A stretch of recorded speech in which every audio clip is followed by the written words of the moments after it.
October 27, 1947. Humphrey Bogart stood on the steps of the United States Capitol, surrounded by Hollywood's biggest stars, about to make a decision that would either save American democracy or destroy his career forever. What he did in the next 48 hours would prove that the man who played tough guys on screen was even tougher in real life. And it would cost him everything he'd worked. 20 years to build. This isn't the Humphrey Bogart story you think you know. This isn't about Casablanca or the Maltese Falcon. This is about the day America's toughest screen hero discovered that real courage isn't about facing down movie villains. It's about standing up to your own government when your government is wrong. And sometimes, doing the right thing can destroy everything you've ever loved. You see, by October 1947, Humphrey Bogart was at the absolute peak of his career. He was 48 years old, the highest paid actor in Hollywood, and married to Lauren Bacall, the most beautiful woman in the world. He had everything a man could want: fame, fortune, respect, and love. But Humphrey Bogart also had something that would nearly destroy him: a conscience. And in 1947, having a conscience in Hollywood was the most dangerous thing you could possess. To understand what happened to Bogart, you need to understand what was happening to America in 1947. The country was gripped by fear. The Cold War had begun, and Americans were terrified that communist agents were infiltrating every aspect of society. And nowhere was this fear more intense than in Washington, D.C., where politicians were looking for communists under every bed. The House Un-American Activities Committee, led by Congressman J. Parnell Thomas, had decided that Hollywood was riddled with communist sympathizers. They were going to clean house, starting with writers, directors, and actors who had ever expressed liberal views or attended the wrong meetings. First targets were 10 screenwriters and directors, who became known as the Hollywood 10. These men were subpoenaed to appear before Congress and answer questions about their political beliefs. When they refused to cooperate, they were cited for contempt of Congress and faced prison time. That's when Humphrey Bogart made the decision that would define his life. October 25, 1947. Bogart received a phone call from screenwriter Philip Dunn. "Bogey," Dunn said, "we're putting together a group to fly to Washington. We're going to show support for the Hollywood 10 and protest what Congress is doing. We need big names. We need you." Bogart's first instinct was to say no. He wasn't political. He'd never been involved in causes.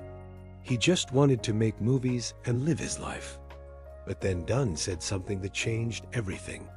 "Bogey, they're not just coming for writers. They're coming for actors too.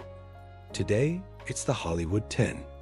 Tomorrow, it could be anyone who ever spoke out against fascism or supported the wrong charity. This is about whether we're going to let fear destroy everything America stands for." Bogart thought about his friends who were being targeted.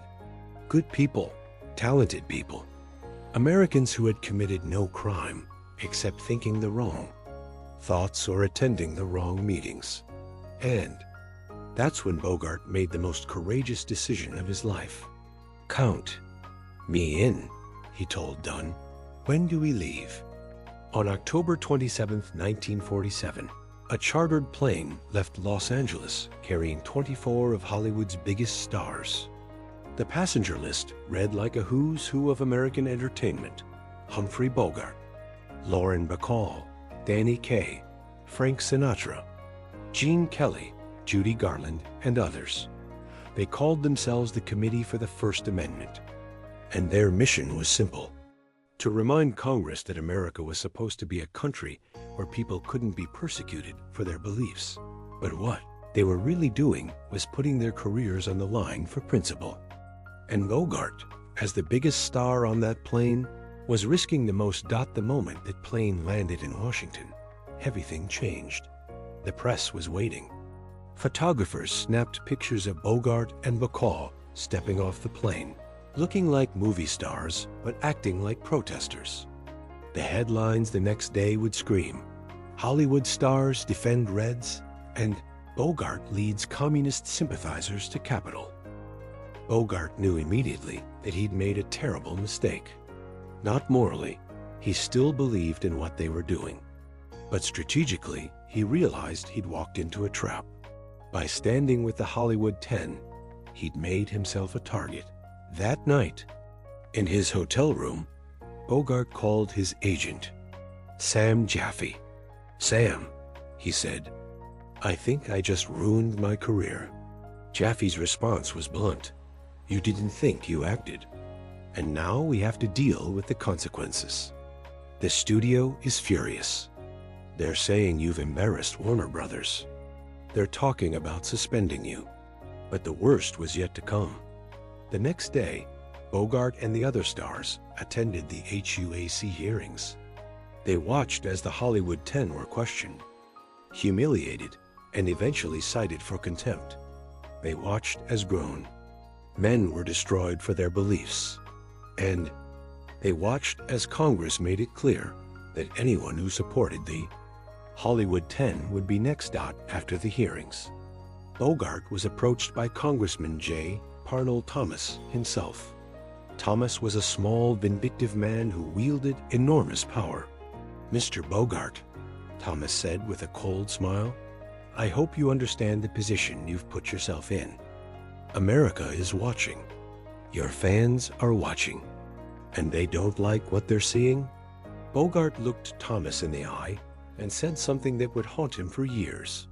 "Congressman, I've played tough guys my whole career, but I've never met anyone as tough as the United States Constitution.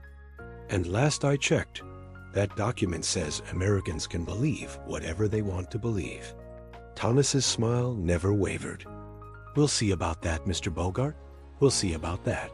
When Bogart returned to Hollywood, he discovered that Thomas had been right. The backlash was immediate and devastating. Veterans groups called for boycotts of Bogart's films. Religious organizations condemned him as a communist sympathizer. Fan magazines that had once celebrated him now painted him as a traitor. But worst of all, the movie studios, the same studios that had made millions from Bogart's talent, turned their backs on him. Jack Warner, head of Warner Brothers and Bogart's boss, called him into his office the day after he returned from Washington. Warner was furious. "Bogey," he said, "what the hell were you thinking? Do you have any idea what you've done? We've got a business to run here, and you've made yourself radioactive." Bogart tried to explain. "Jack, all we did was support the Constitution. Since when is believing in the First Amendment a crime?" "Since it costs me money," Warner snapped. "The American Legion is threatening to picket our theaters. Religious groups are calling for boycotts. I've got investors asking if Warner Brothers supports communism. You've put me in an impossible position." Then Warner delivered the ultimatum that would break Bogart's heart. "Here's what's going to happen," Warner said. "You're going to publicly apologize. You're going to distance yourself from this committee for the First Amendment. You're going to say you were misled and that you don't support communism. And you're going to do it convincingly, or you'll never work in this town again." Bogart stared at the man who had been his friend and business partner for over a decade. "You want me to betray everything I believe in? I want you to choose between your principles and your career," Warner replied. "Because you can't have both." For 3 weeks, Humphrey Bogart agonized over the most difficult decision of his life. He walked the streets of Beverly Hills at night, unable to sleep, wrestling with an impossible choice. On one side were his principles, his belief in freedom, his loyalty to his friends, his conviction that America was supposed to be better than this. On the other side was everything he'd worked for, his career, his wealth, his ability to support Lauren and provide for their future children. Lauren, Bacall, watched her husband torture himself and finally confronted him. "Bogey," she said, "whatever you decide, I'll support you." but I can't watch you destroy yourself over this. You have to make a choice and live with it. What would you do?" He asked her. "I'd ask myself one question," she replied. "What kind of man do I want to be? The kind who stands up for what's right, or the kind who backs down when it gets hard?" On November 18, 1947, Humphrey Bogart made his choice. He called a press conference and, with cameras rolling and reporters scribbling, he read a prepared statement that broke his heart with every word. "I am not a communist. I am not a communist sympathizer. I went to Washington because I thought my presence there as a citizen might help the hearings to be conducted more fairly. I have absolutely no use for communism, nor for anyone who serves that philosophy. I am an American, and very proud of it." The words tasted like ashes in his mouth. He was essentially betraying everyone he'd gone to Washington to defend. But he also knew that if he didn't make this statement, his career would be over, and he'd be unable to help anyone. But even this humiliation wasn't enough to satisfy Bogart's enemies. The damage was done. For the rest of his career, Bogart would be viewed with suspicion by the very establishment that had once celebrated him. He was never again the golden boy of Hollywood. He was always the star who'd stood with the communists, even though he'd publicly recanted. More painfully, many of the friends he'd tried to defend never forgave him for backing down. They saw his recantation as a betrayal, a sign that when the pressure got too intense, even Humphrey Bogart would fold. "I lost friends on both sides," Bogart later told director John Huston. "The right-wingers never forgave me for going to Washington. The left-wingers never forgave me for apologizing. I tried to do the right thing, and I ended up pleasing nobody." But here's the part of Humphrey Bogart's story that shows his true character. Even after his public apology, Bogart quietly continued to help the people who'd been blacklisted. He used his influence to get work for writers and directors who couldn't get hired under their own names. He lent money to actors whose careers had been destroyed. He did it secretly, knowing that if word got out, it could finish what was left of his career. One of the Hollywood 10, screenwriter Dalton Trumbo, later wrote, "Bogart's public apology was a crushing disappointment, but his private actions showed who he really was. He never stopped helping us. He never stopped believing in what we'd fought for. He just learned to fight more carefully." The blacklist period changed Humphrey Bogart in ways that showed on screen. If you watch Bogart's performances before 1947 and compare them to his work after, you can see the difference. There's a weariness in his later films, a sadness beneath the tough exterior. The man who'd once played heroes with absolute confidence now brought a note of uncertainty to his roles. In The Treasure of the Sierra Madre, made just after the Washington trip, Bogart played Fred C. Dobbs, a man consumed by greed and paranoia. It was one of his greatest performances, but also his most disturbing. You can see in his portrayal a man who understands how good people can be corrupted by impossible circumstances. Director John Huston, who directed Sierra Madre, said, "Bogey brought something to that role that he'd never had before, a real understanding of moral compromise. He knew what it felt like to betray your principles to survive." But Bogart's greatest test was yet to come. In 1951, 4 years after the Washington trip, Bogart was approached by the FBI. They wanted him to name names, to provide information about other actors and writers who might have communist sympathies. This was Bogart's final test. He could cooperate and fully rehabilitate himself with the establishment, or he could refuse and face the consequences. Bogart's response was characteristically blunt. "I told you boys once that I'm not a communist. That should be enough. I'm not going to rat out my friends, and I'm not going to help you destroy people's lives based on rumors and guilt by association."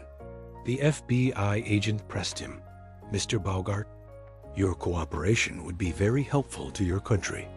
"My country," Bogart replied, is supposed to be the kind of place where people don't have to inform on their neighbors to prove their patriotism.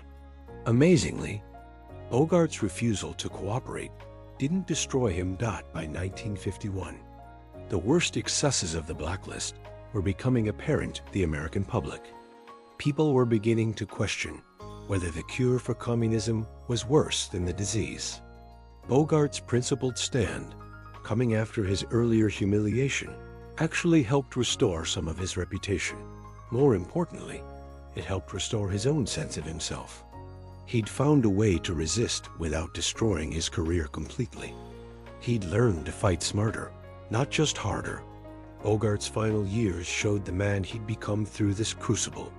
His last great film, The Caine Mutiny, 1954, featured Bogart as Captain Queeg, a naval officer who cracks under pressure. It was a complex, nuanced performance that showed Bogart's growth as an actor and as a person. He brought to the role a deep understanding of how good men can be broken by impossible pressures. When asked about the role, Bogart said, "Queeg isn't a villain. He's a man who's been pushed past his breaking point. I understand that guy. I've been there." On January 14, 1957, Humphrey Bogart died of throat cancer at the age of 57. At his funeral, Lauren Bacall placed in his coffin a small gold whistle, the same one she'd used to call him in to Have and Have Not, their first movie together. But the real tribute came from an unexpected source. Dalton Trumbo, one of the Hollywood 10 who had spent years in exile, sent a letter to Lauren.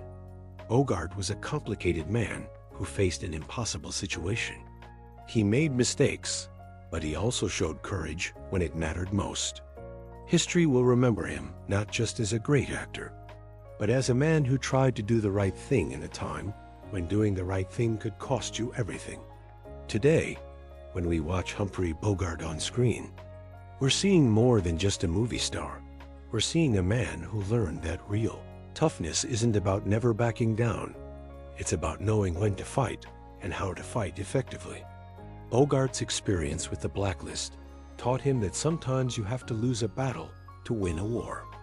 And sometimes the most important victories are the ones nobody seized. The Committee for the First Amendment didn't stop the blacklist in 1947, but it planted seeds that would eventually grow into the civil rights movement, the anti-war movement, and all the other struggles for freedom that would define America in the decades to come.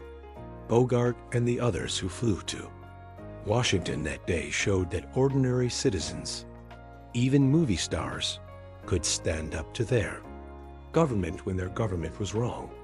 And here's what Humphrey Bogart's story teaches us about courage in difficult times. Real courage isn't about being fearless. Real courage is about being afraid and doing the right thing anyway. It's about making mistakes, learning from them, and finding better ways to fight for what you believe in. Bogart made the trip to Washington because he believed in freedom. He apologized publicly because he believed in survival. He helped blacklisted writers secretly because he believed in loyalty. And he refused to name names because he believed in human dignity. Were all these decisions consistent? No. Were they all perfect? Absolutely not. But they were all human, and they were all made by a man trying to navigate an impossible situation with as much integrity as he could manage. That's the real Humphrey Bogart story. Not the tough guy who never showed weakness, but the human being who showed us how to be strong in different ways at different times. How to compromise when you have to, resist when you can, and never completely surrender your principles, even when the pressure is overwhelming. Every time you see Bogart light a cigarette or deliver a hard-boiled line in an old movie, remember, you're looking at a man who understood that the toughest battles aren't fought with guns or fists, but with conscience and character in the face of impossible choices. And maybe that's the most important lesson of all. In a world that often demands we choose between principle and survival, Humphrey Bogart showed us that the real challenge isn't avoiding that choice. It's finding ways to honor both our values and our responsibilities, even when they seem to conflict. That's not weakness. That's the hardest kind of strength there is. What do you think? Does Bogart's struggle with conscience versus career remind you of difficult choices you've faced in your own life? Share your thoughts about the courage it takes to stand up for what's right when the cost is everything you've worked for. If this story moved you, subscribe for more tales of Hollywood's golden age heroes who prove that real toughness comes from character, not just attitude. Because the best stories aren't always about the roles they played on screen. They're about the people they were when the cameras stopped rolling. Sometimes, the greatest performances happen when nobody's watching except your own conscience.